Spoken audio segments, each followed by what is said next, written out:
Jadi pada pendapat saya lah, saya percaya perbezaan ini sebenarnya boleh dikurangkan dengan bimbingan berfokus dan juga tugasan yang berperingkat. Kebanyakannya murid di kelas belakang ni kita kena bagi latihan secara berkali-kali, lazim. Tidak semestinya, okey minggu ini buat karangan, minggu depan buat ringkasan. Kita kena beri berperingkat tetapi selalu.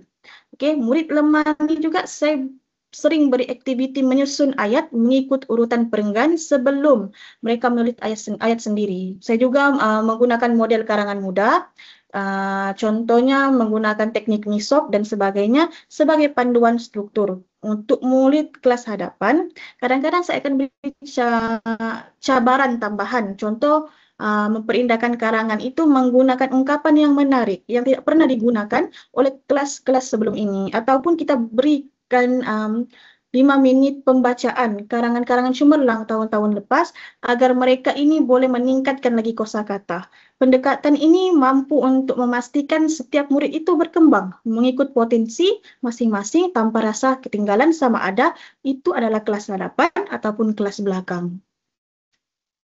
Itu saja. Okey, terima kasih. Dan soalan seterusnya iaitu, bagaimanakah cikgu memastikan pelajar kekal fokus semasa sesi penulisan karangan, memandangkan aktiviti menulis memerlukan masa dan tumpuan yang panjang? Okey. Saya pecahkan proses-proses menulis ini kepada beberapa fasa, iaitu pertama pra-menulis, menulis draft, semakan sebaya dan penambahbaikanlah. Di mana keempat-keempat ini menggabungkan untuk tumpuan yang masa yang akan panjang. Okey. Bagaimana untuk kekalkan fokus? Itu tidak semua kelas boleh kita kekalkan fokus, tetapi membantu untuk mengekalkan fokus agar tidak rasa terbeban semasa menulis karangan secara sekaligus. Okay? Sebagai contoh, pada hari pertama saya akan minta mereka menghasilkan pendahuluan. Kemudian hari kedua kita menulis isi dan seterusnya menulis semakan karangan bersama. Saya juga kadang-kadang akan menggunakan strategi penulisan bersama guru, di mana saya menulis satu perenggan di papan putih, kemudian berbincang isi dengan murid. Pendekatan ini memberikan model sebenar bagaimana proses menulis berlaku. Kerana kadang-kadang kita akan dapat lihat kesalahan tata bahasa, kesalahan ejaan dan sebagainya. Kemudian kita akan minta wakil murid pula yang akan menulis di hadapan. Kita mahu mengekalkan fokus itu bersama-sama dengan murid. Untuk mengekalkan semangat dan fokus ini kita perlu memberi maklum balas dengan segera, memberi pujian, ayat-ayat yang menarik, ayat kamu bagus dan sebagainya agar mereka lebih dihargai dan bersemangat untuk menyiapkan penulisan tugasan mereka sebenarnya. Itu saja. Okey, untuk soalan saya yang terakhir iaitu, pada pandangan cikgu, apakah jenis aktiviti atau pendekatan yang paling sesuai untuk menjadikan pengajaran mengarah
Apabila murid belajar menulis dalam suasana yang santai, mereka ini akan lebih suka untuk mencoba dan akhirnya melahirkan kemahiran menulis itu berkembang secara semula jadi. Itu yang pembelajaran masa kini lah. Kadang-kadang saya membuat aktiviti peribahasa di mana saya akan membuat di luar kelas. Kerana di sekolah ini sepanjang koridor ada peribahasa. Jadi mereka akan buat dalam bentuk station ke station untuk mencari peribahasa tersebut. Kemudian bina dalam ayat-ayat tertentu, kemudian masukkan dalam sebuah karangan dan sebagainya. Saya rasa semua guru sudah terdedah dengan pembelajaran bilik luar darjah lah. Jadi saya rasa untuk masa kini kita perlu uh, berfikir luar kotak agar pelajar ini menjadi satu acuan yang hebat lah kerana pelbagai aktiviti dan tidak akan rasa bosan dalam bilik darjah sahaja. Terima kasih. Terima kasih Cikgu. Okey, Cikgu Farhana, soalan ni, soalan yang saya nak tujukan ni tak ada dalam pemberian soalan, cuma sebagai tanda tanya. Macam mana cikgu lakukan aktiviti kelas depan menggunakan BBM lah, aktiviti dalam kelas, aktiviti dalam kelas, kelas depan dengan perbezaan dengan kelas belakang. Macam cikgu cakap tadi, kelas belakang kan perlukan lebih cabaran kan cikgu nak kena lebih tekankan. So kalau macam kelas depan, mungkin cabaran dia dalam murid tu percaya yang karangan dia tu lagi tepat daripada ajaran cikgu atau sebagainya. Okey. Kita berfokus kepada BBM tadi. Sebelum ini saya sudah mengikuti kursus untuk pedagogi dianjurkan oleh PP di Lahad Datu. Di mana pendedahan perbezaan ya sangat ketara, terutamanya dalam pembentukan RPH pertama sahaja pun sebelum kita memulakan dalam aktiviti dalam bilik darjah sudah sangat ketara kerana kita melihat kepada aktiviti namun objektif itu masih sama. Okey, kalau di kelas hadapan set induksi itu sudah mereka hint itu ya, clue untuk apa kita topik kita ajar pada waktu itu mereka sudah tangkap. Okey, berbanding dengan kelas belakang, walaupun kita sudah tayangkan video, kita sudah bagi bahan secara maya ni, kita sudah bagi depan-depan kertas sekalipun, kadang-kadang mereka ini sukar mentafsir apa topik pembelajaran, apa kemahiran yang perlu dipelajari sama ada kemahiran menulis, membaca dan sebagainya, kita yang kena beritahu. Kemudian bagi aktiviti pula, okey, kalau kelas hadapan selalunya saya akan bagi aktiviti tambahan. Kalau aktiviti satu sudah selesai, saya akan paparkan masa. Okey, kamu akan dikehendaki 20 minit sahaja untuk selesaikan aktiviti pertama. Contoh aktiviti pen and pick, kemahiran mendengar dan bertutur. Jadi mereka akan laksanakan dan saya cuma sebagai guru pembimbing saja untuk membimbing mereka melihat apa aktiviti yang mereka lakukan adakah sesuai dengan kehendak saya waktu itu. Okey. Kemudian semestinya kelas paling hadapan ini paling laju untuk menghabiskan aktiviti pertama.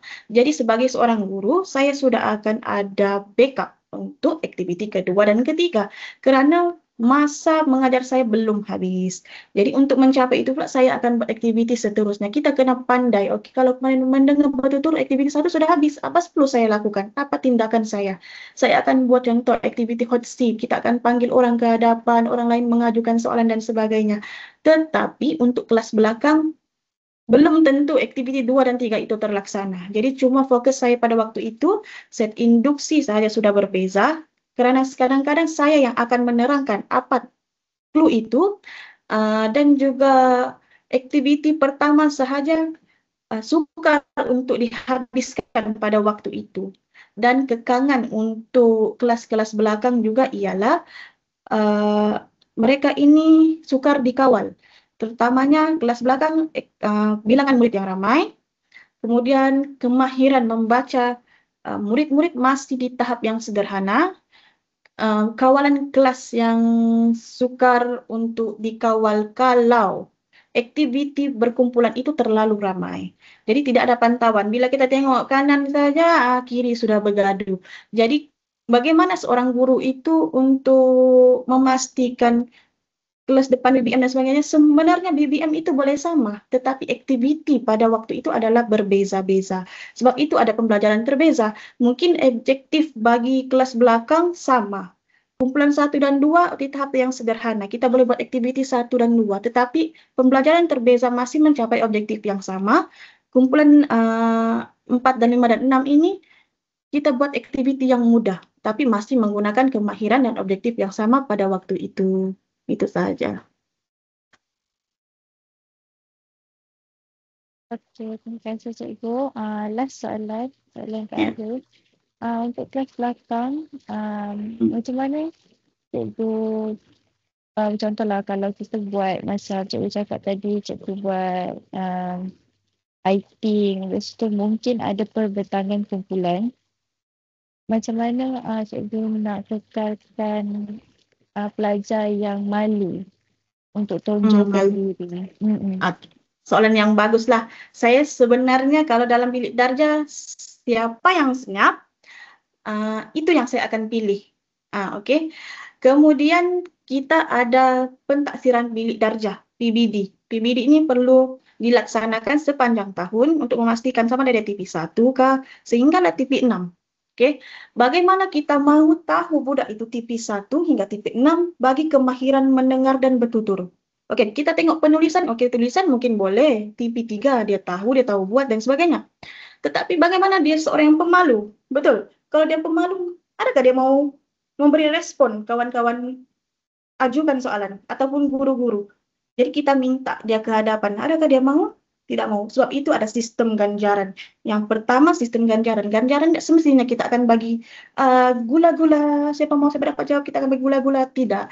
Okay, sistem ganjaran ini juga boleh berlaku dengan pujian. Contoh, beri tepukan kepada Nurmadia kerana berani menjawab dan sebagainya. Pujian itu akan menambah keyakinan murid sebenarnya. Kemudian kita ada proses dalam Q&A. Kadang-kadang kan kita buat quiz, kita pilih secara rawak. Mungkin kawan-kawan dulu yang akan dapat, kumpulan dia yang belum dapat, tapi mesti akan ada namanya. Contoh, kita mau bagi Maria. Macam mana kita mau tentukan Maria yang jawab? Jadi kita buat Wheels. Tahu Wheels? Wheels ni yang kita buat quiz, lepas tu dia akan pusing-pusing kan? Okey, pastikan Wheels itu semua orang akan menjawab. Jadi tidak mustahil ya. Mustahil dia tidak akan dapat jawab sebab semua murid akan menjawab walaupun dia pemalu. Dan kita pastikan waktu membentang, kamu akan cakap sendiri. Cikgu mau tengok Maria yang bercakap. Lepas bila dia bercakap, walaupun bunyi tidak terlalu kuat, tetapi dia berani bercakap di hadapan dan sebagainya, mintalah kawan-kawan tu beri tepukan. Beri tepukan gemuruh kepada Maria kerana berani menjawab dan sebagainya. Ini akan lama-lama kan, dia akan terbiasa sebenarnya. Begitu.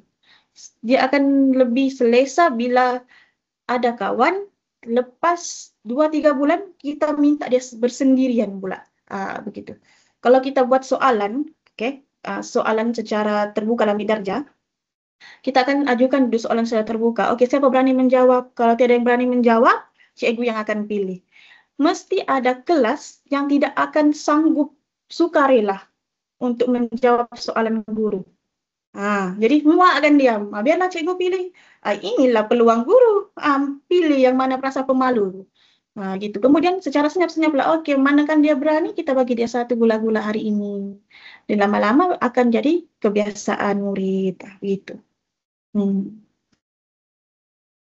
Okey, faham. Terima kasih, Cikgu.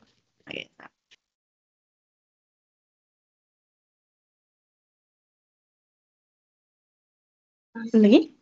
Ada lagi soalan ke?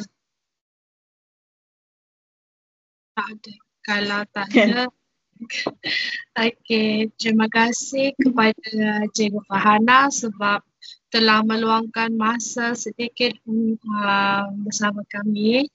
Okey. Okey. Saya dah pula bagi cakap, nanti kamu potong ya. Okay. Akhir kata daripada saya, semoga maju jaya, terutama siswa guru pada waktu ini. Akmal, Madia, dan Maria. Semoga menjadi pendidik yang cemerlang untuk generasi masa akan datang. Di sinilah permulaan guru-guru untuk memastikan generasi akan datang menjadi seorang pemimpin yang membangunkan negara kita, sama dari segi agama, ekonomi, dan sosial. Oke, semoga berjaya untuk semester ini.